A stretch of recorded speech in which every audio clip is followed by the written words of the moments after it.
Welcome back sa aking channel. Comedian at It's Showtime host Vice Ganda nag-sorry kay MTRCB Chairman Lala Soto matapos mabanggit ng contestant ang maselang salita sa live episode ng It's Showtime. Panuurin at pakinggan ang buong detalye.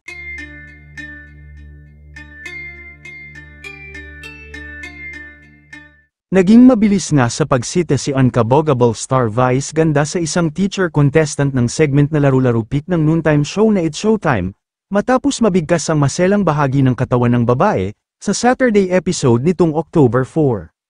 Matatandaan kasi ng mga guro ang inimbitahang contestant sa nabanggit na segment, para sa pagdiriwang ng World Teachers Day. Habang kinakapanayam ni Vice Ganda ang guro na nakapasok sa final round, hindi napigilan ng contestant na mas ambot ang description ng shorts na kanyang isinusuot sa tuwing papasok sa paaralan, na aniya ay binabaha rin. Saad ng guro, malalim din po ang baha doon, to the extent na pumapasok ako, nakamaiksing shorts, pero ang pagkabanggit ng babae ay hindi maiksing short, kumbaga sa mga nakasanayan ng salita kapag maiksi ang suot, at alam nyo na po ang ibig sabihin nun. Mabilis naman siyang sinaway ni Vice, ay ma'am sorry po, hindi po natin pwede banggitin yun sorry po. Agad din namang humingi ng paumanhin ang guro nang ma-realize niya ang nasabi niya habang live sa national television, sorry po nakamaikli yan. Natatawang sabi na lang ni Meme, sa teacher pa talaga nang galing yung term na yun. Maririnig din naman ang pagsosorry ng co-hosts na sina Vong Navarro at Jong Hilario sa madlang people at manunood.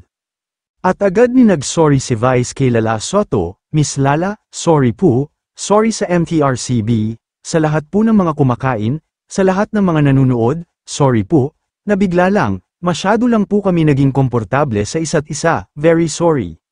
Samantala, nagbiro pa si Vice na hindi raw niya inaasahang magkakaproblema sila sa contestant na teacher.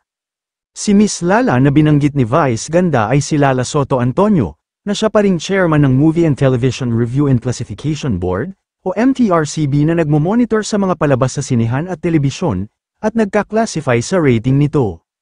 Matatandaang nasuspinde na ang noontime show noong 2023 matapos ang kontrobersyal na pagkain ng icing ng cake ni na Vice Ganda at partner na si Ayon Perez, sa segment naman ng Isip Bata, kung saan ay inulan ito ng maraming batikos mula sa mga netizens, kaya naman ganun na lang kabilis ang paghingi ng sorry ni Vice kay Lala Soto upang hindi na maulit ang pagsuspinde sa noontime show na It's Showtime.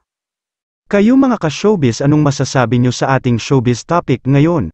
Kung may opinion kayo ay magkomento lang kayo sa aking comment section. At syempre kung bago pa lang kayo sa aking channel ay mag-subscribe na kayo para lagi kayong updated sa mga showbiz trends na ina-upload ko. Maraming salamat po.